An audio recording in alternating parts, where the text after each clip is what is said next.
are complicated beasts, us humans, and we struggle to get along in life, particularly when we attach our identity to things such as things that have happened to us, our circumstances, our job title, for example, all of these things that are outside of us. You know, I could say, hi, I'm Chris, I'm a podcaster, or I could just say, hi, I'm Chris, and I have lots of interests, and I enjoy doing these things. But instead, you become someone who has had a bad thing that's happened to them. You become someone who does this for a living. You become someone who's going through a hard time. This notion that we attach our identity to these things external to us actually can be quite harmful to us. So we need to figure out how to detach ourselves from that. Similarly, there are lots of other things going on with making ourselves happy, living a happy life that is satisfying and fulfilling. And when we attach ourselves to these things that are holding us down, they become millstones around our necks and stop us from being happy. I wanted to explore these ideas with someone, so I spoke to someone who is clearly carving a niche for themselves and designing a life very much of their own making. And that was Kerry Howard, the actor who you probably know from The Young Hyacinth, from Witless on BBC Three, from Him and Her with Russell Tovey. She is someone who is crafting a path of her own making, and she's doing it despite obstacles, despite the things that we all experience every day, the insecurity, the fear of being called out as a fraud, you know, that victim mentality of not being good enough, of not being worthy enough to take up space. We talked about taking up space and accommodating others, getting out of the way, and actually saying, no, I have a right to be here as much as anyone else. We talked about confidence. We talked about creating your own reality, and a whole lot of other very interesting topics, including how happiness can sometimes come out of harshness, and the difficult things that happen to us can often lead to a much more fulfilling, satisfying life. Very grateful to Kerry. She's very generous with her conversation and with her time, and I hope that you get as much out of this conversation as I do, with the understanding that nobody's perfect. Sometimes we all have difficult days, and that is what makes us human. It's how we turn up and tackle those feelings, those situations, and those challenges that make us happy, unhappy, fulfilled, unique, human after all. All right, enjoy this conversation with me and the actor Kerry Howard. So Kerry, thank you so much for giving up a bit of your morning to have a chat about creating your own life, basically. I mean, this podcast, it's called Being Better, and it's about kind of forging your own reality, if you like. We do so much that kind of isn't necessarily aligned with who we are, and so to create a life you love is actually a pretty big deal these days. And as far as I can tell from what I've seen of you on TV and Instagram, and having met you briefly when we were both working on Witless, you're doing it, you're making it happen. And and I'd just love to get into it. I mean, it would have been so much easier, I guess, for you to just get a 9-to-5 job than decide to do this. Most definitely. I think, and most people in my life would have assumed that would have been the easiest thing to walk down and just go, just be a receptionist. You're bubbly, you like people, you know, that's your thing. But I wanted to perform, and the irony of it was, I wasn't the best at school. I went to school with my peers were Gina Beck, and she's this amazing West End musical performer now, and she's played the leads in Wicked, like the I was going to say Chariots of Fire, but not Chariots of Fire. The one with the mask. Oh my God, what's that musical? Oh, Phantom of the Opera. Yes, she's leading that. Like, she's done amazing things. So, but when we were doing drama class together, she was already golden. She was already like a star, whilst I was very much in her shadow. We weren't competitive, and she's like, we were friends and stuff, but she was the A-star student, and I was very much a C-B. Like, did that not put you off? It did, and especially like, not necessarily the competitiveness and the envy didn't come from Gina. Ironically, it came from my twin brother, who would always say, Gina's better than you. And I don't know whether that but that's siblings. Like they know the little tricks and the traits of how to kind of like keep you in your place. And it's a tribal thing. Like when you're in a pack of a family, if someone's getting a bit too full of themselves, it's like, keep them down, know your place, know the order. So I grew up feeling like step in line, don't take space. But yet inside me was this burning desire to be center of stage.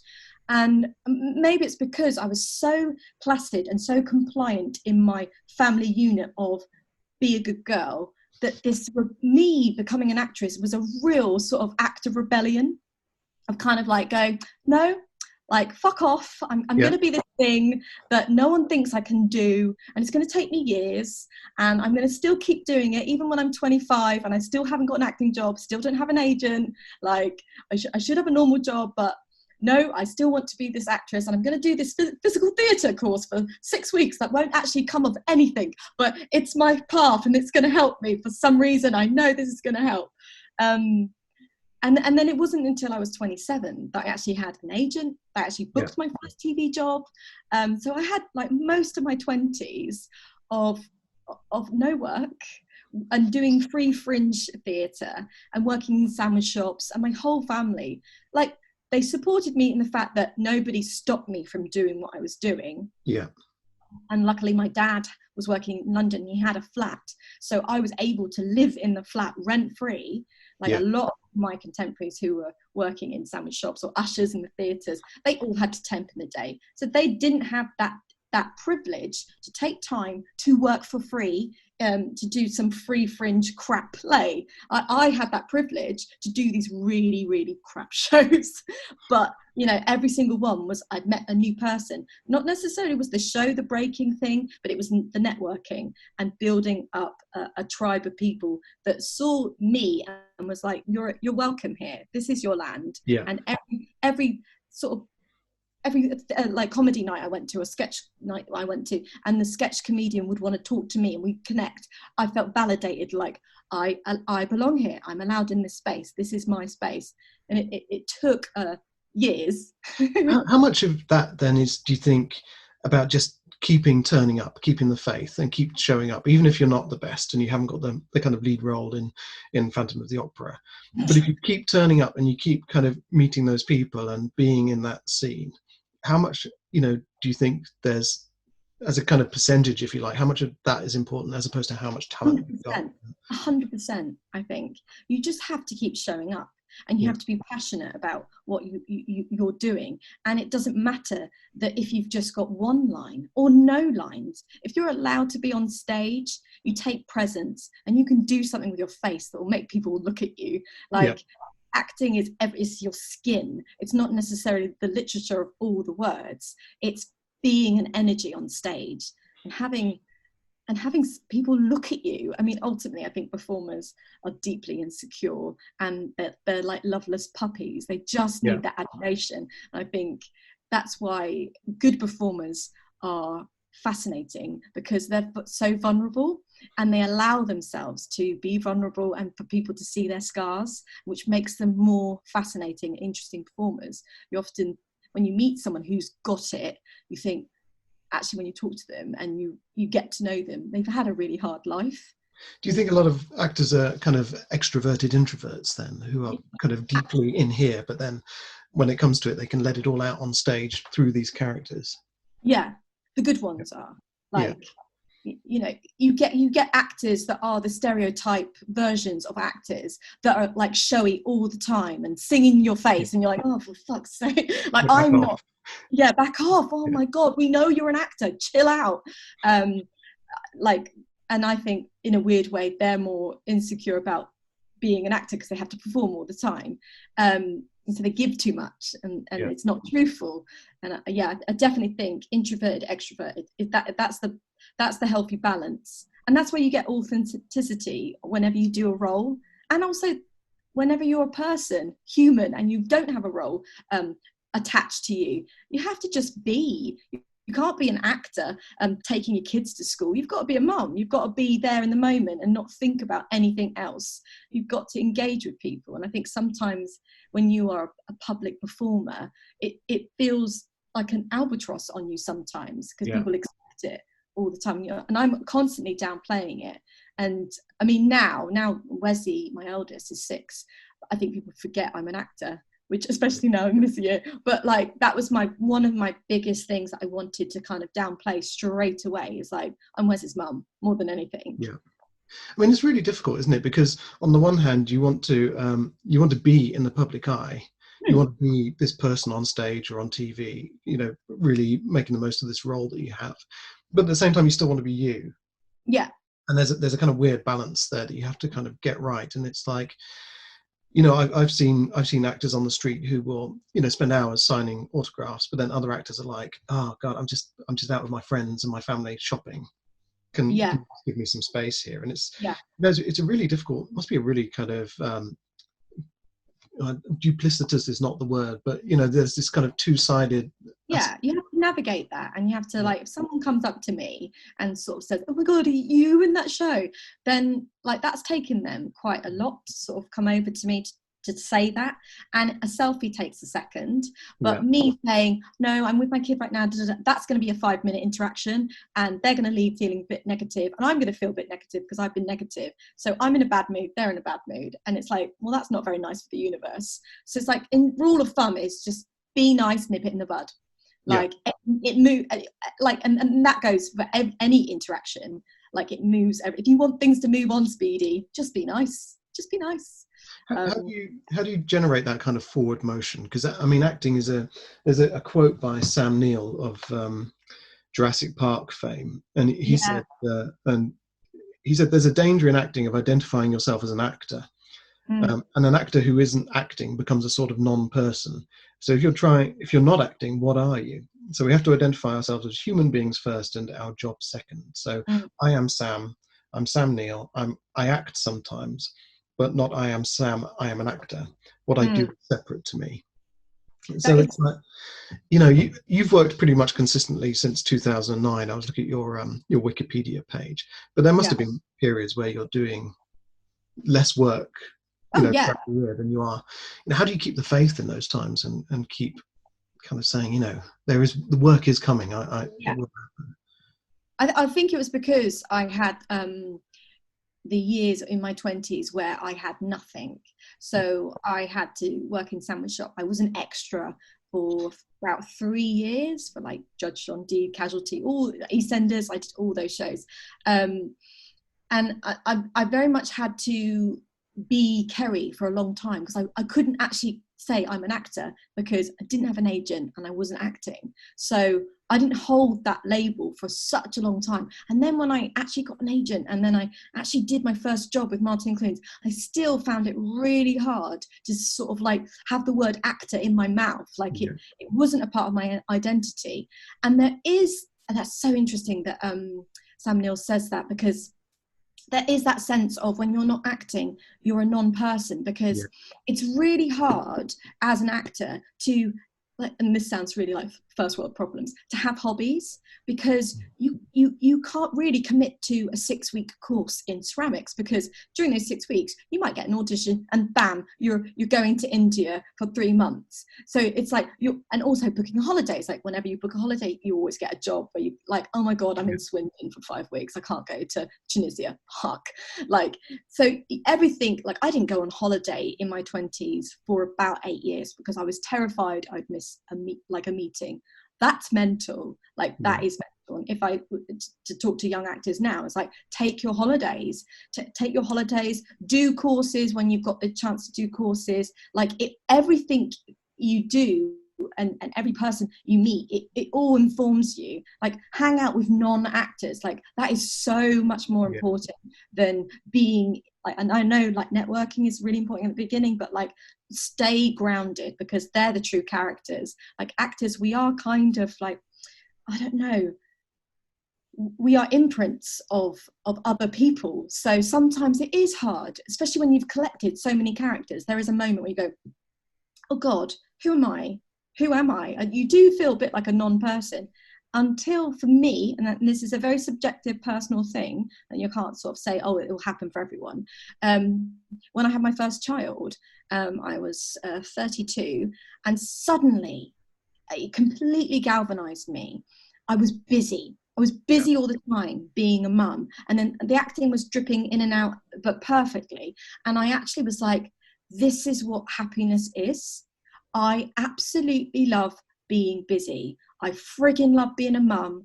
I love the fact that I can get to go on set and be looked after and be wived, like proper looked after. Yeah. Like, acting for me and being a mum saved me. It showed me another world of, actually, you deserve better, and you should get out of this relationship that you're in, because it's suffocating you and you're not thriving. But here on set, you're number one, and people respect you and are excited about your future. And then I went back home, and my boy loved me with big, like, beautiful brown eyes. And then the energy in the house was very down. Not with my kid, but in my relationship, I just felt a huge weight and emotional labor of, I've got to try and help this person.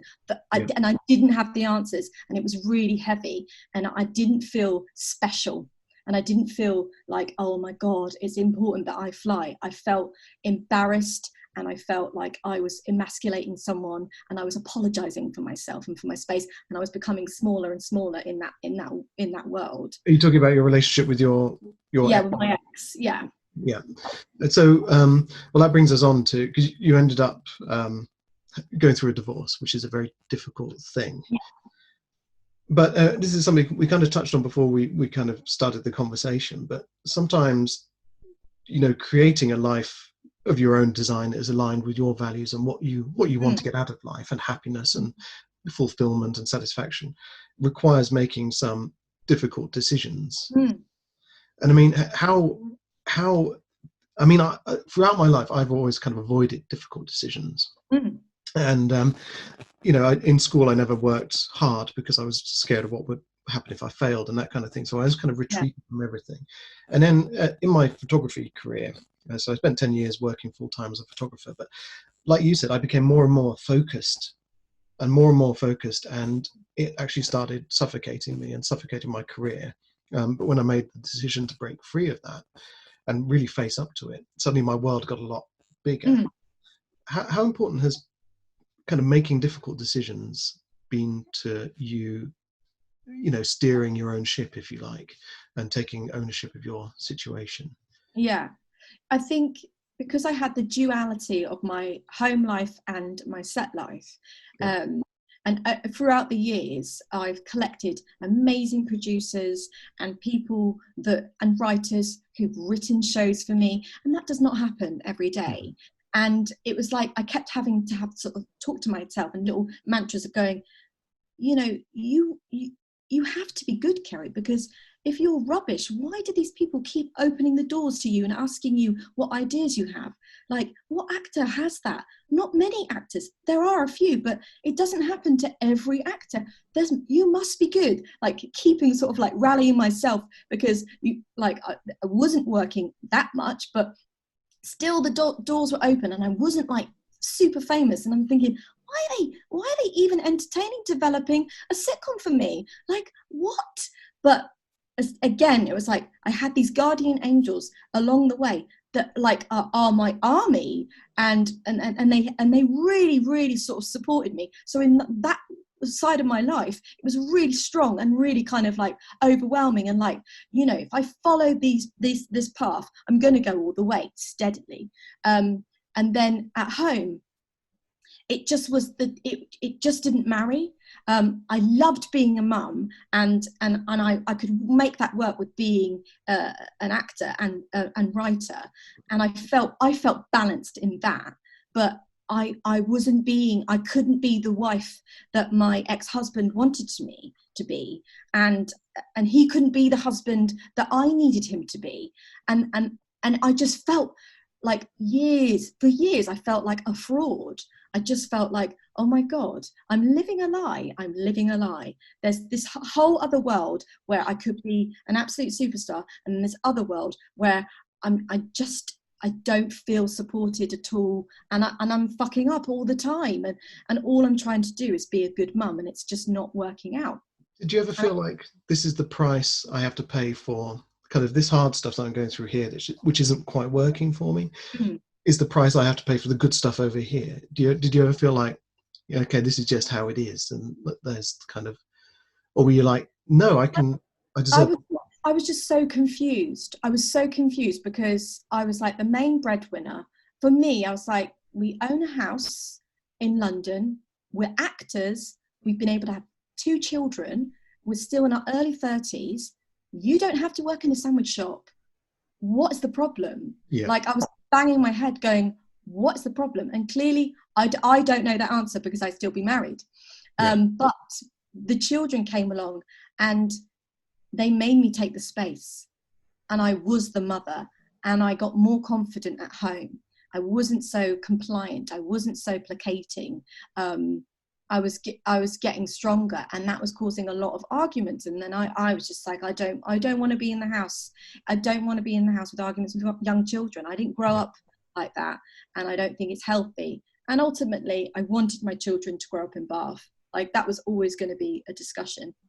And London then, it was just after Grenfell, a year after, and the energy, it was really angry on the streets, and I could feel that anger, that hypocrisy, and I just felt like, I can't, this just doesn't feel right to be here. I need to escape me, like as if it's a problem for me. It's not a problem for me, but it didn't feel like my home. I grew up in a village, very rural, lots of space, no problems, very privileged. And I just thought, do you know what? I'm not strong enough to manage my marriage and the children and my career. I need to get to the country, to have that expanse, to have my parents who've been supporting me from day one, to know that if I had a job, they'll look after the kids and there's no problem. yeah. I'm not going to have to bank the other person time off to make it okay and fair. It's just, you've got to go to work, we'll look after the kids. That's absolutely fine. I mean, was it hard to make that decision, or was it just, this is the logical step for me, and so therefore I'm going to take it? It took me 3 attempts over 4 years. I left 3 times, and the third and final time was the last. Yeah. And it was because I had children that I pulled back, because my parents weren't divorced. I was brought up in a heteronormative background. Yeah. You don't leave your husband, blah, blah, blah. Stay together for the kids. But, that kind of narrative. Yeah. And I just was like, but if I stay, I'm going to turn into a nervous wreck. And that I'm not going to be happy. And then if you're not happy, then I'm going to be a crap mum. And I won't be able to be the actress that I want to be, because I'm getting thinner and thinner and more nervous. And like, I remember being on set and just crying all the time to my makeup artist. And it was just like, this isn't creative, and this isn't a healthy space for me to be in. And it's not nice for other people to have to deal with and like pick you up and be like, okay, get on set.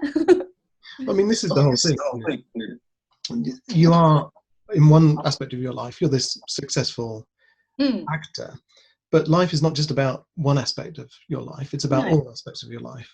And, a friend of mine is a psychologist, and he works part-time. He does some private practice, and he deals with people who are phenomenally successful financially, and they're working, big city corporations. But the rest of their lives are falling apart. They're turning up every day. They look amazing. They've got these kind of amazing suits, and they look really well groomed. But they're on their 3rd divorce. Their kids aren't speaking to them. They're living on sort of alcohol and fast food, and the whole thing is just terrible. And it's actually like, you kind of think you're on top of life, but you're not. There is one thing that is just dragging you away from everything else, and everything has to be a fine balance. And it's funny. There's a few things you've kind of talked about. You've mentioned a couple of times this idea about taking up space. And about being a fraud, and about this kind of imposter syndrome. And that's really interesting. I mean, at what point did you realize that you weren't just taking up, you weren't there to get out of other people's way, but you were there to kind of say, I own this space? Was there a kind of moment where it clicked, or how did that happen? I mean, there wasn't a day that I suddenly was like, da-da! I think it's a work in progress, but again, it's like, I'm telling myself, I think, do you know what? It's the Me Too movement really had a visceral effect on me. And I remember being really angry at home, and I'm married, and I'm just thinking, oh, and I remember my ex being like, oh God, you going on about that again? And I was just thinking, well, why does that offend you? Why is that annoying to you? Why is that boring? Like, and again, I was getting more and more angry, thinking the men around me, it seemed to be quite misogynistic, and I'm actually like, I've had enough of it. I've had enough of it. It's in my workspace. There's friends, male friends that I know that are just like very casually misogynistic in a very sort of like liberal, you can't quite pinpoint, and you go, are you a bit, there's a bit sort of hatey of women there, a little bit there. It's done in a joke, it's done in a put down, and you can't quite, and if you pull it up, then you're this neurotic, hysterical woman who wants attention. And that just started to really grate. And then I was just like, there's no point getting angry. What I need to do is actually be confident, and actually instead of being seething underneath my breath, just take the space where I am allowed to take the space, hold the power where I've been given the power, because clearly people see you as powerful. So stop apologizing and stop having these internal monologues of going, well, they've given me a commission, so they must think I'm good. Just, you are good. Yeah. But again, I have days where I question myself, and I have days where, I've done work and I look back on it, and I still wake up in the middle of the night and go, I was awful in that scene. That's terrible. It was awful. And then you just, that's the artist, I think. Do you think you need that kind of slight anxiety about your own abilities, that kind of slight imposter syndrome, in order to remain a little bit humble and to keep showing up and doing the best you can? They say pride comes before a fall.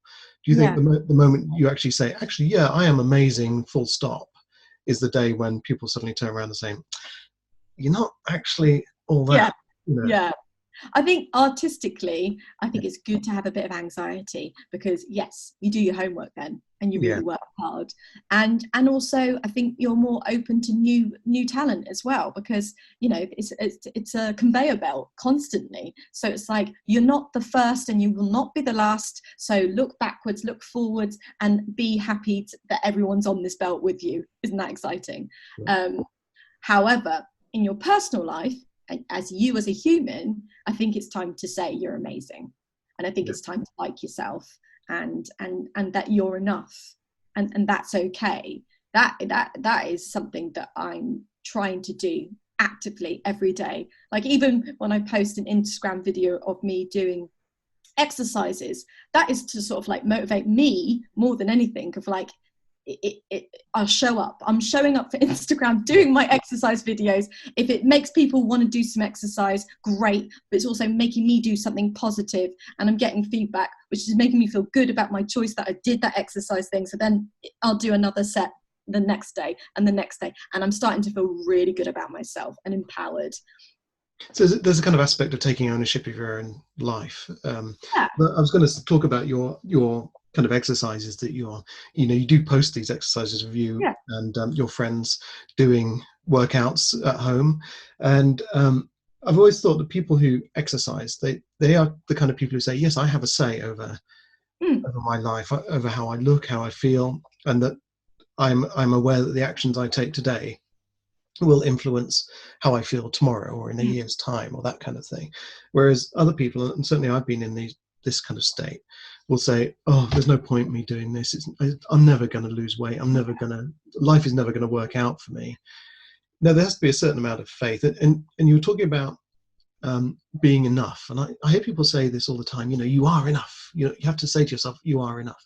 But how do you actually do that? Because it's fine to say it, but how do you get that belief? Is there a kind of, do you have to go through a kind of gratitude practice or something like that to just say, actually, I'm good enough, I'm going to take up my space, that kind of thing? I think you kind of have to, for me it's lists. I write lists every now and again when I start feeling like the depression dogs that come along. I write myself a list of everything that I've achieved, and then I write myself a list of what I want to achieve, and then I write a list of what I have right now in this present moment of the day. And that kind of sort of sets me back and realigns me of going, okay, there's no point. But sometimes, if you need to cry, you need to cry. You need to release that toxic emotion and get rid of it. Like, there's no shame in having a day and just go, do you know what? I feel like crap. I just don't want to do anything. That's your body and your mind just saying, you need to decompress. You need to just step back and have some time. It's damaging when that day turns into a week, turns into 2 weeks, turns into, that's when it's like, don't do that. Then I would say, take your day, next day, write a list, and then create some actual practical solutions. So for me, the exercise was like, basically, I'm not in a relationship. I haven't been in a relationship for 2.5 years. There's things that you have in a relationship that give you endorphins, sex. Okay, so I'm not having sex. So I'm not having those happy hormones on a regular basis. So when you don't have that, you do then, like, chemically get depressed. Like, that's going to happen. So what can I use to create these superficial happy hormones? Exercise. So exercise has been my sex, and it's been helping me kind of like feel good about myself, feel good about my body, and feel attractive. Not necessarily to create, like, get another mate or anything like that, of just going, do you know what, I feel good, I feel really strong in my body, I feel like I'm creating longevity. There's this sense, because I'm 38 now, and actresses, of like, when you're 40, you're past it. And I just think it's a fucking myth, and it's all about creating strong bones and strong muscles. And if you can stay strong and fit, not thin, it's not about being thin, it's about having that muscle tone of keeping your bones up so your posture's straight and you can stand tall. You can look young in your 70s if you keep doing yoga and Pilates and like weight training. But and then there's no fucking time code on your life. This is the one really important thing for middle-aged people, is like, take this time pressure off you. Like, just because you're going towards 50, does that mean your life's over? Or 60? No, it's not. Just because you're 60 and you're a size like 16 doesn't mean you can't then get on a bike and start riding. Like, you can start your day again, and your brain is so amazing. It's plastic, so we can create new patterns, new habits. Even if someone's lived their life lazy, not doing any exercise for 30 years, and go, oh, it's not me, it's just not me, you can change that. We put these labels on ourselves and these identities of like, I don't like running, and you're like, well, why? Have you ever tried? Have you really, really tried and tried to create that as a pattern, as a habit? And actually, you might feel like, after 2 weeks, you're starting to feel good and have that little runner's high and that buzz, and it becomes a part of your life. But yeah, for me, it's all about getting those happy hormones. If I was a doctor and a depressed person came to me, I would say exercise over antidepressants, and then antidepressants. It's a combination, but 100%. Do you think there's are you conscious of this whole kind of mind, body, spirit kind of connection? I'm feeling down this morning, I'm feeling a bit hopeless, so I'm going to do a workout and pull myself out of that. And that will give me the confidence, in my spirit, to actually say, yeah, I'm here, and this is my space, and I own this, and I am enough. Yeah, definitely. And even if it's those days where it's like really heavy, a good walk. Like, if your body hurts and you haven't got it in you, a good walk out in the countryside is enough. Sometimes that's enough to have the wind on your face and just go, this is what we are right now. It isn't a TV show. It's just the wind beneath my lungs, like that. This is all it is, and this is who you are right now. It's fine. You talked about making lists and everything, and I am a great one for writing things down. I've one of my big things. I write ridiculous things down. Like, I will get a BAFTA like 5 times. Why not, though? I mean, it gives you something to aim for, Manifesting, and I really believe in it, and like, so when him and her, the wedding was happening, I knew the show was going to get a BAFTA, because I'd read the scripts, and I was like, you don't have to be that intelligent to read those scripts and go, this is phenomenal writing. And because the cast, we've been working together for 4 years, we were so solid. By then, we're all at the top of our game with these characters. We know them inside out, like they are ours. I just was so confident, and I would walk to set and I would just go BAFTA, BAFTA, BAFTA, BAFTA under my breath every single day in that blooming wedding dress, like mental. And then afterwards, after it had all been done, I'd brush my teeth and look myself in the mirror and just go BAFTA, BAFTA, BAFTA every day for like about 3 months. And then I forgot about it. And I was heavily pregnant. And then Sarah Solomoni rang me in the morning and went, Kerry. And I was like, what? You've been nominated for a BAFTA. And I was like, and I literally just was like, what? And it was something that I manifested, and the show was nominated as well. And it was just like, oh my God. But that said, as soon as I was nominated, suddenly I went, oh, I'm not going to win. I'm not. And I put in the seed of, I'm not. And then I always remember an executive, a TV executive coming up to me at the BAFTAs afterwards. Obviously, Catherine won Parkinson. Amazing. Catherine Parkinson, amazing. To be up against her is like, what? Anyway, and someone said it was between one vote. And I was like, why did you say that to me? Why? That is the meanest thing. Like, she won, for fuck's sake. Yeah. Like, oh my God. And I felt in that moment, like, this is what Trump feels like now. Maybe. Obviously, you handled it with more grace, I think. Yeah. I took it on the chin, and I went home and I breastfed my baby. And like, I had a baby, so that was my BAFTA. Ironically, she was pregnant, so her mind was probably on other things as well. And that's the thing, is like, as you get older, these things that you put so much power and weight in, like when you get kids, it's like, it's not really that important. It's funny, when my daughter was born, I was coming, she was 2 months premature. Oh. But I remember coming out of the hospital, and I had to remind myself to stop at a red traffic light, because I really felt like I was above the laws of man. You know, I had sort of become this kind of spiritual being, and, you know, normal mankind's laws don't apply to me. So offer me a BAFTA and then take it away, and I'd be just like, it doesn't matter, because I'm in this new spiritual space. Yeah. I am, you know, the father of this wonderful little being, but very weird thing.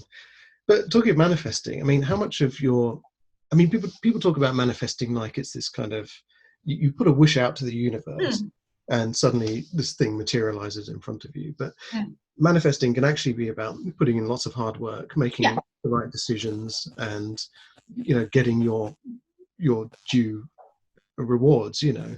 I mean, how much of that BAFTA, that nomination, do you think was about you walking there going BAFTA, and actually you putting in the hours and knowing the script and knowing the characters, you know?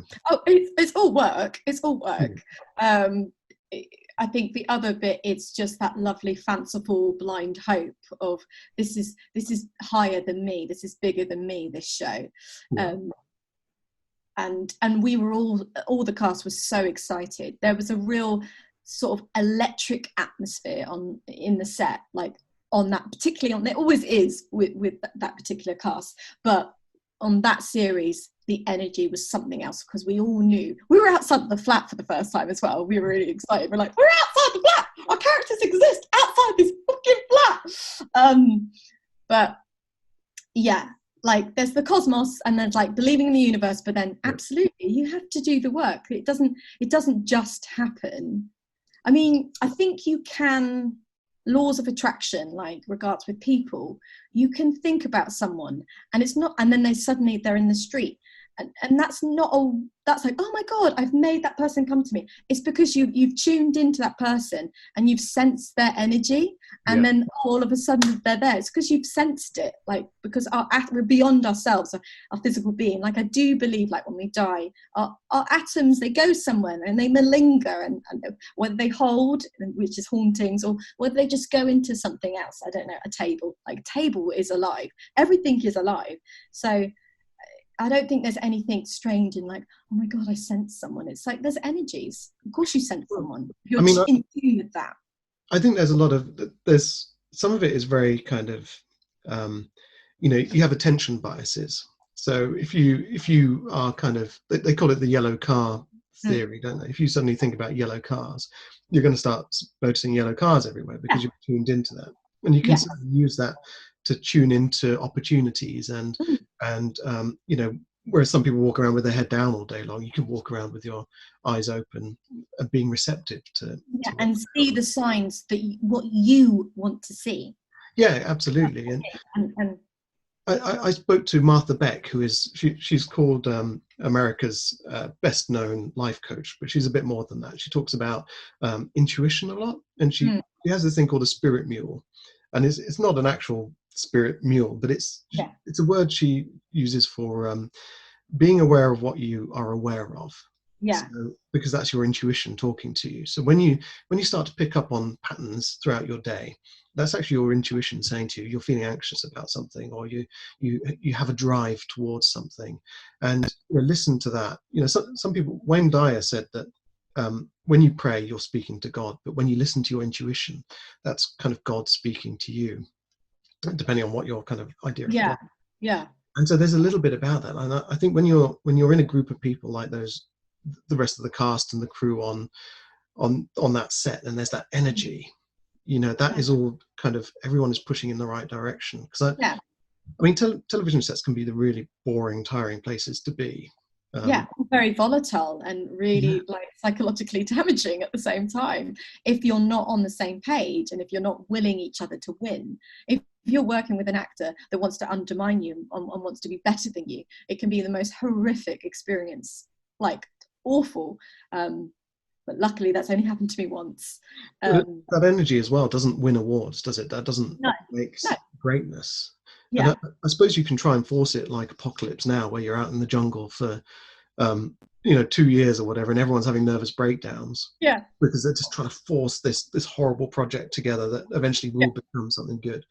Or everyone can become aligned with that kind of same Mm, vibrant energy, yeah, which is quite amazing. yeah.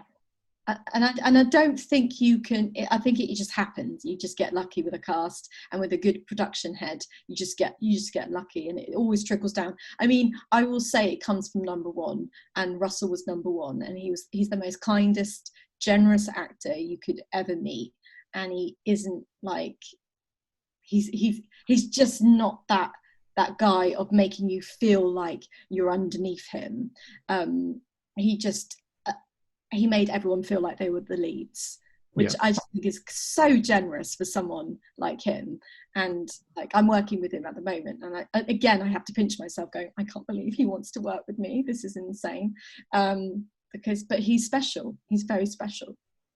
You've talking of other Russells, Yes. your brother is Russell Howard, the Yes. comic, who is also creating a life for himself that is a Mm. little less well trod. How much do you think having that in the family has normalized this kind of alternative route through life, do you think? Well, Made it more acceptable? it kind of like, it makes my career very underwhelming, to be honest, because Russell is super famous and he's super busy all the time, and he has been ever since he was like, I would say his career really took off when he was about 24.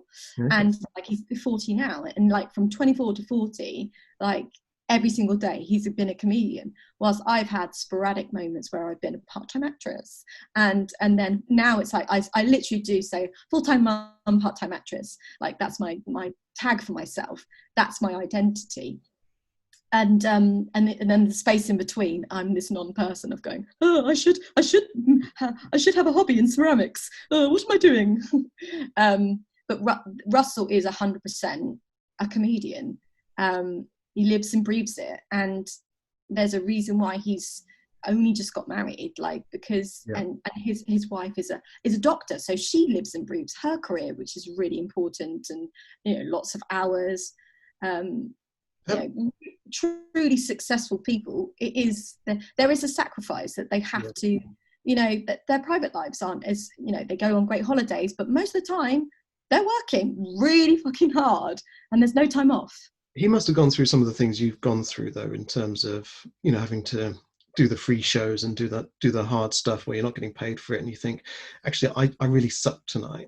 When you've been going through a difficult time, has it been useful to have him nearby, perhaps, to say, actually, no, stick with it, keep going, because it's worth it? I mean, I think because ultimately we have different jobs. So Russell's is a very proactive job. You just book another gig, and you pull your sleeves up when you book another gig, and you do 3 gigs a night, and it's the rule of like numbers. The more you do, the better you get, and you don't have to audition to do an open mic set. You just get on stage. Whilst mine, there was a lot more barriers. So Russell, there was.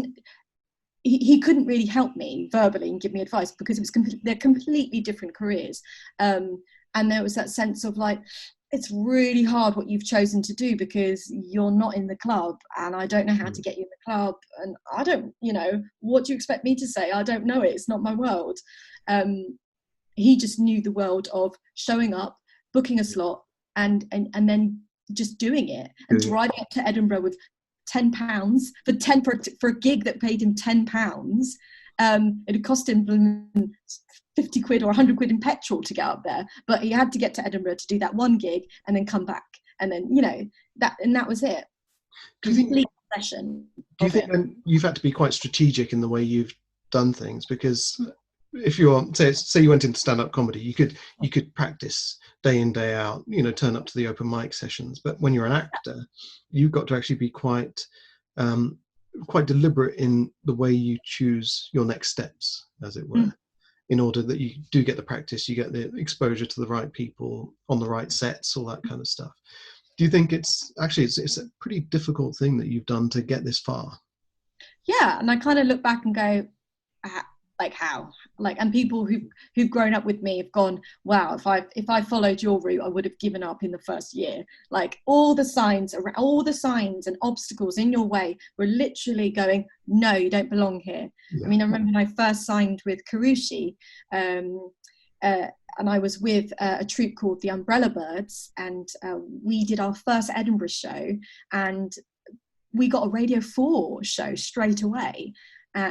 And the other two girls who didn't get an agent, that's how I got my agent, were like, oh, we did additional material credit on that. Do you think we should ask if we can have not more money, just a credit for writing? And I was like, okay, girls, I'll ask my agent on our behalf to see if we can get that credit. Yeah. So I went through the right lines of doing that, and I got fired.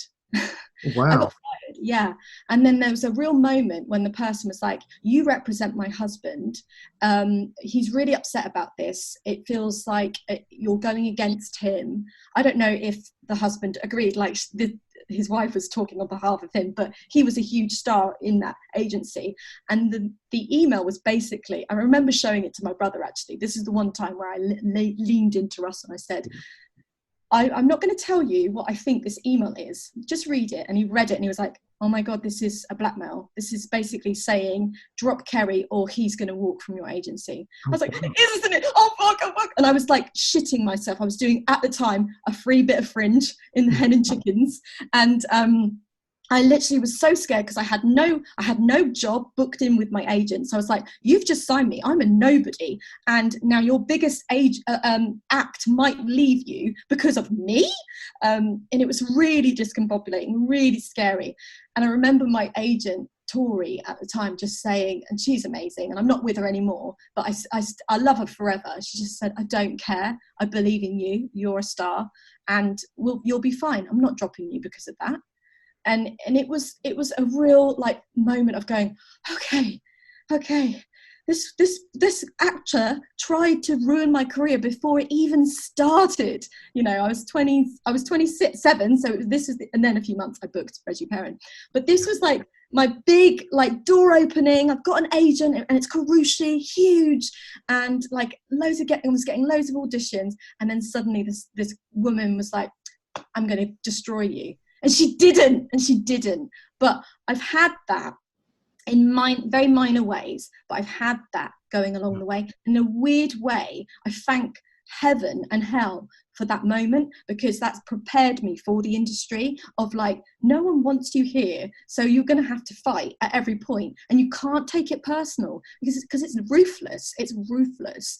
And in a weird way, it's made me have that fight and have that gumption and go, do you know what, I am going to write some sketches. I'm not a writer, okay, I didn't go to Oxford or Cambridge, but someone said I'm funny and there's an opportunity to do a sketch show, write some sketches, join Objective. And I did. And we did a pilot called Girl Friday. And I think up against all the comedians, the most that got filmed were my sketches. Amazing. And I didn't qualify as the comedian. I was just this funny actress on Reggie Perrin that, done a little bit of sketch, but not really, because I've been bruised by it. And that was the beginning of my writing career. Very slow. How much do you think, if you want to craft a life of your dreams, you have to expect to get a kicking?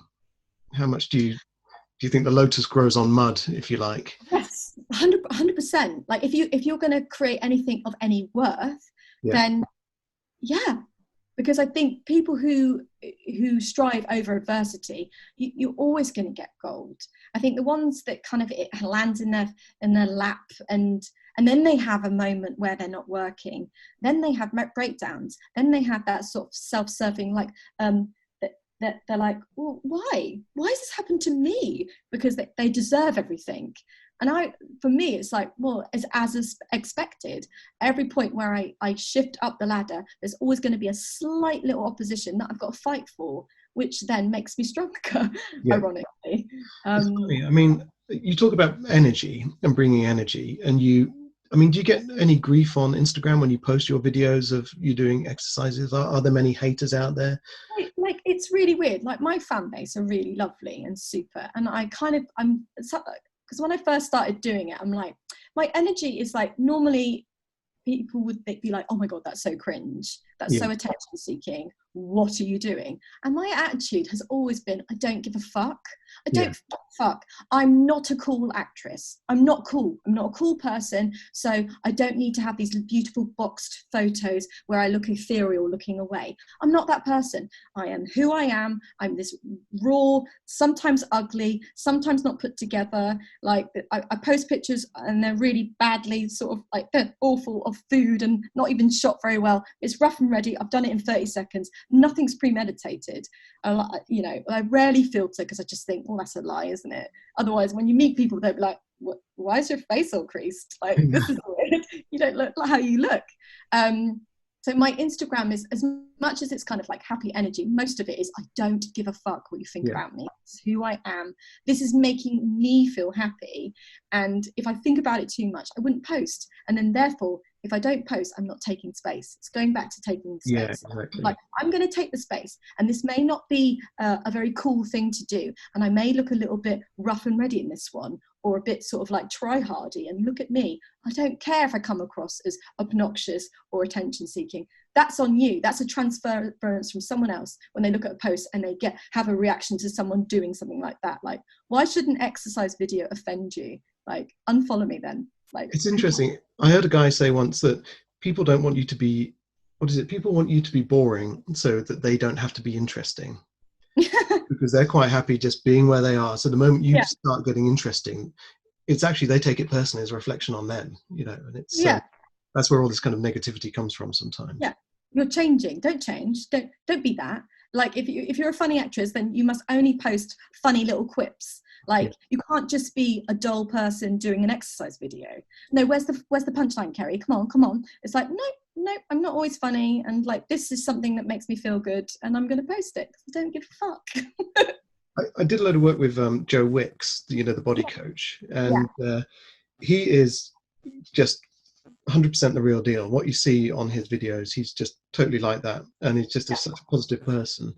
But the grief he gets from people saying, "Oh, I can't stand that guy. Why is he here?" And they follow him anyway. But I think just to purely slate him and be horrible.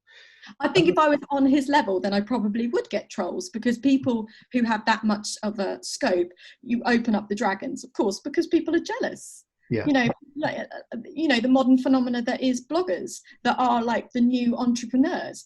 There's a real there's people that go, oh, I could do that, and then they kind of aspire to do that, but in a kind of like passive aggressive, resentful way. And then there's other people that are like, well, what are you doing? That's just pathetic. That's so gross. Like, you're making money out of your own family. And it's just like, there's a real art to it. It's a real business. They're marketeers. They are set designers. They don't just post a post like me in 30 seconds. A post can take a whole day's work of proper work.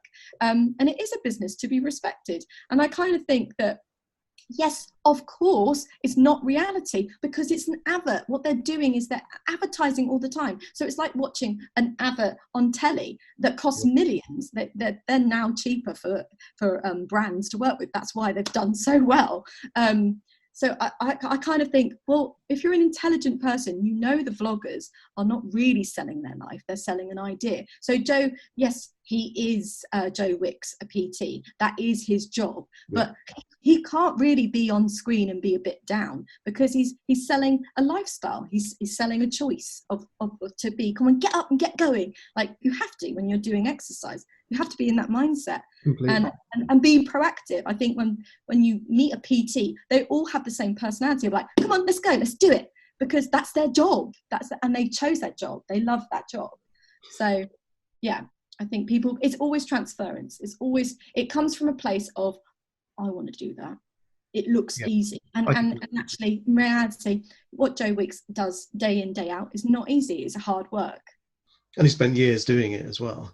It's probably taken him 10 years to build this brand, and now it's huge and everyone knows it. As much as he's got like huge following and people love him, people hate him because it's like, why you?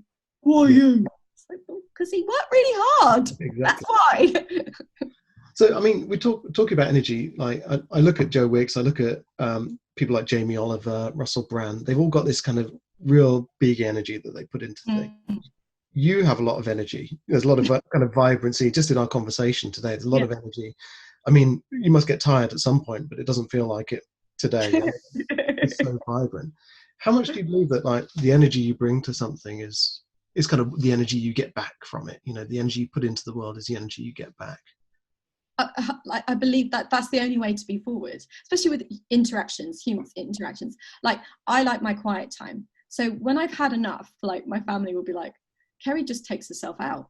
She'll just leave the room, and like everyone's like still chatting, and it'll be like 9 o'clock, and I'll just I won't say goodbye to people. I just take myself out. But then my dad's like that, so I don't see it as rude, but some people are like, that's so rude, they didn't say goodbye. But I just tap out because I hate goodbyes. But like, when I'm with you, I give you 100%, and then when I'm not around people, I just have quiet, and I'm very still and happy to be still, and I like my solitude. I really do. Like, I always, even when I was in a couple, I always liked my own time. I really value that. And even in lockdown, it's like, I wasn't scared about that, because I'm fine with being on my own. So the first lockdown, it was like, well, this is my life anyway. I'm a single mum with 2 kids, so I don't go out. I've not been going out. So it wasn't a real shift. It was like, okay, the kids are here every day, but that's fine because I'm busy. Brilliant. Let's make a train out of cardboard. Do you think that then the kind of big energy is the kind of execution, if you like, whereas the quiet times and the kind of the moments of contemplation and just chilling out are where the kind of direction comes from? That's where the steering is, and then the drive is the big energy, and there's that kind of balance. The stillness is rehabilitating. That's where you're sort of self-healing and just allowing yourself to big up for the next meeting, where you can go, hi, and where it's joyful. Like, I like being in this space. Can't be in this space all the time because it is exhausting. But then, see, if I'm on set and I'm like, oh, I'm so tired. It's like that has a ripple effect of everyone. The makeup artist, the costume, the rig. Like, and if I have anyone around me who's that dour energy, I kind of internally get really annoyed, because I just think, don't be here.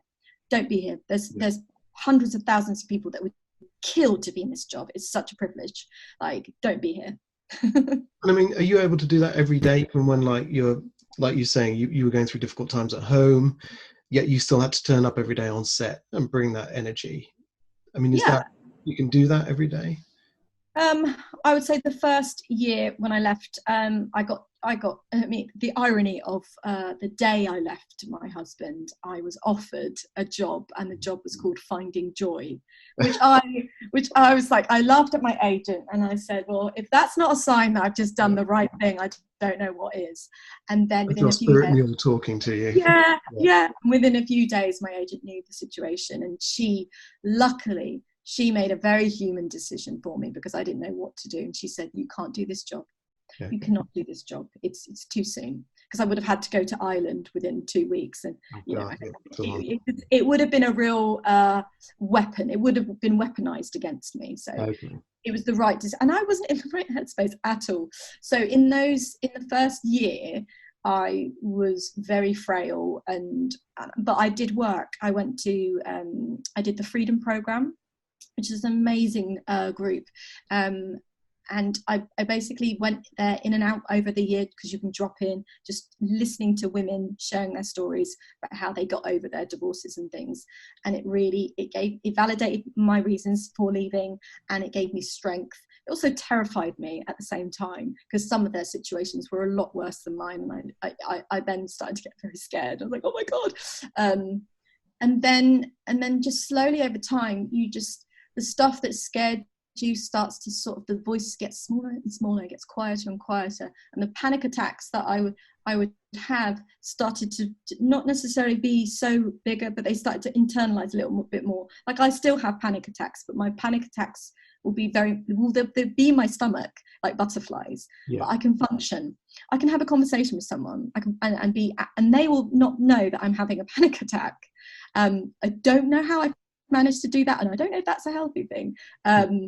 But it's something that I've been able to contain. Probably need to lean into that at some point and actually get the panic out. But it's a good thing, because when you do have a panic attack, it can be all consuming, and it can stop you still, and you can feel like you're going to have like a heart attack and you can't do anything, and then you're crying, and then you're in a really weird space. But it's like, as an actor, I can't be having panic attacks on set, because action, you've got to do your work. So I was able to compartmentalize. Like, I remember working with Dawn French, and she was amazing. My first scene was with her, just a duologue, and we were sat in the back, and I was just telling her my story of woe, and then she told me her story of woe, and then she just said very strongly, not in a horrible way, but just went, "Don't let this like identify you." Yeah. You know, but very firm. Of kind of, I think she could see that I was becoming the victim. I was becoming my story, and she just, like a school teacher, a kind school teacher, just almost said, "Snap out of this now, go forward." And it really, at the time, I remember feeling, that was a bit harsh. And then now, on retrospect, I think that's the kindest thing that someone's ever said to me. Actually, it's like, you're better than this. You're better than your history. Move forward. And yeah. There is something in that, like, and that was, I think that was the turning point of like, oh my God, I can either become this label that I've allowed myself to be, or I can step forward and start to actually not be imprisoned in the label of I was in a bad marriage, more be free and say, no, you're free. You're free. You're in control of you. There's nothing he can do now. He's out, so it's done.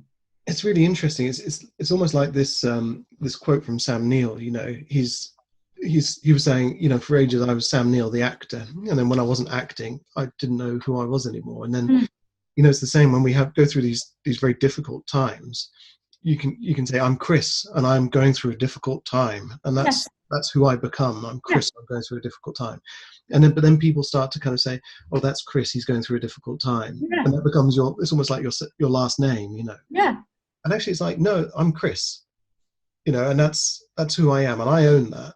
And you know, everything else is circumstance and is around me, and it affects me, and it hurts, and it's painful. But I am ultimately Chris, and that's who I am. And you know, you're Kerry, and you're not going to allow circumstances to dictate who you are or what you do or who you become. But that took time.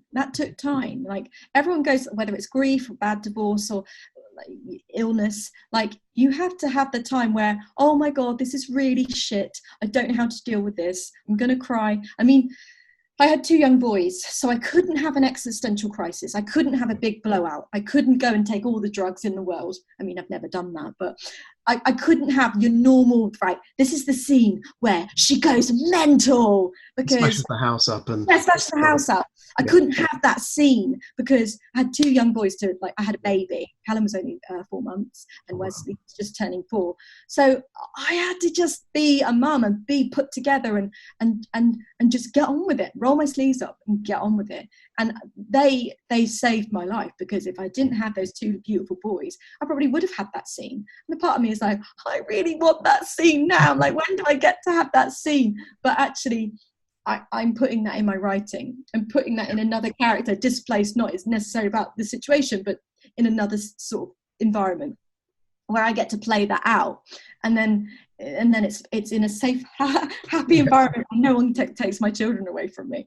But yeah, it takes time, and like I can only have this conversation with you now because it's 2.5 years. Yeah. If you'd asked to have a conversation with me like 2.5 years ago, I would be crying now, and I'd be going, my kids are going to get taken away, and all that fear that I bought into would have been, you know, riddled in this podcast. But now it's like all those things, all those threats, it never happened.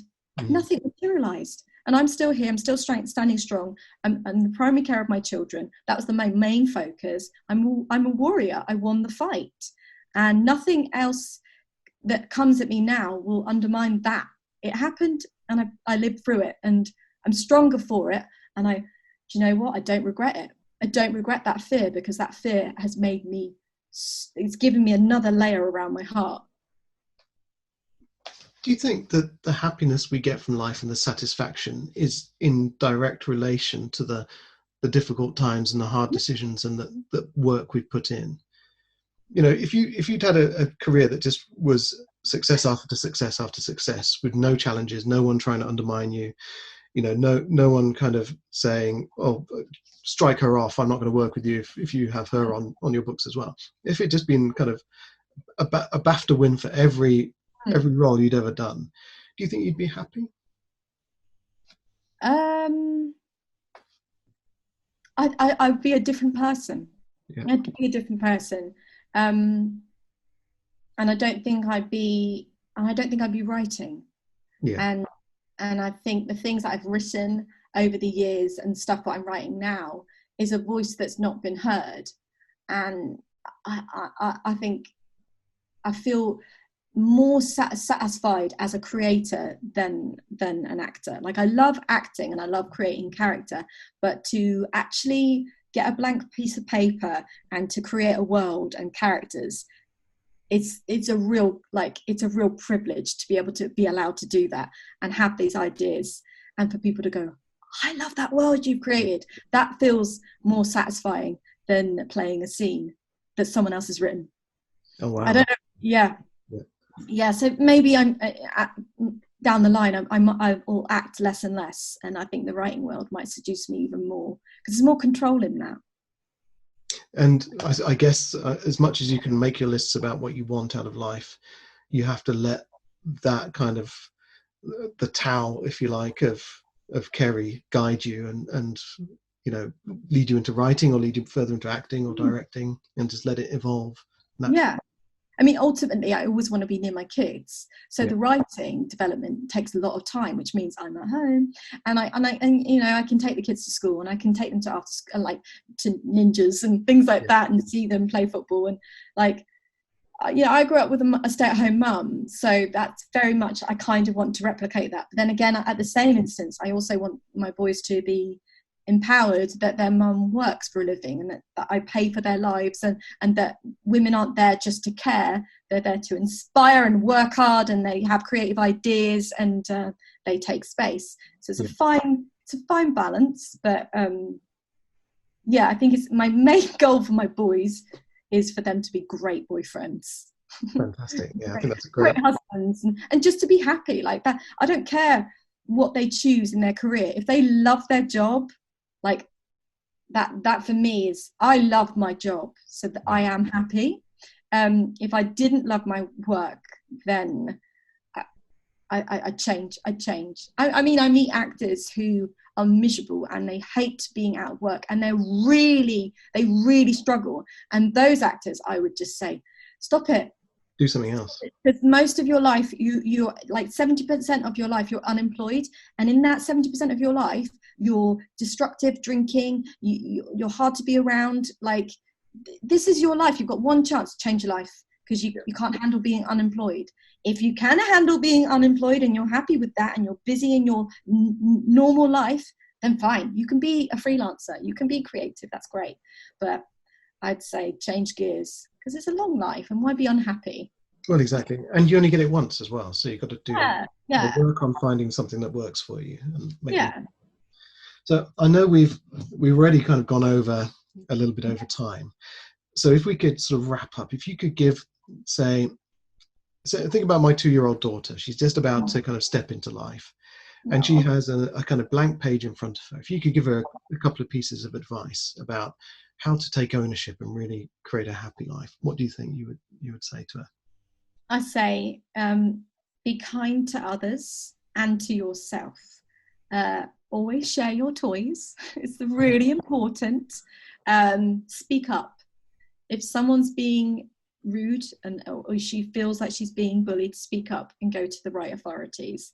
And if she's not being heard by them, find another person, and just keep speaking up until you find the right person with the right ears who will listen to you.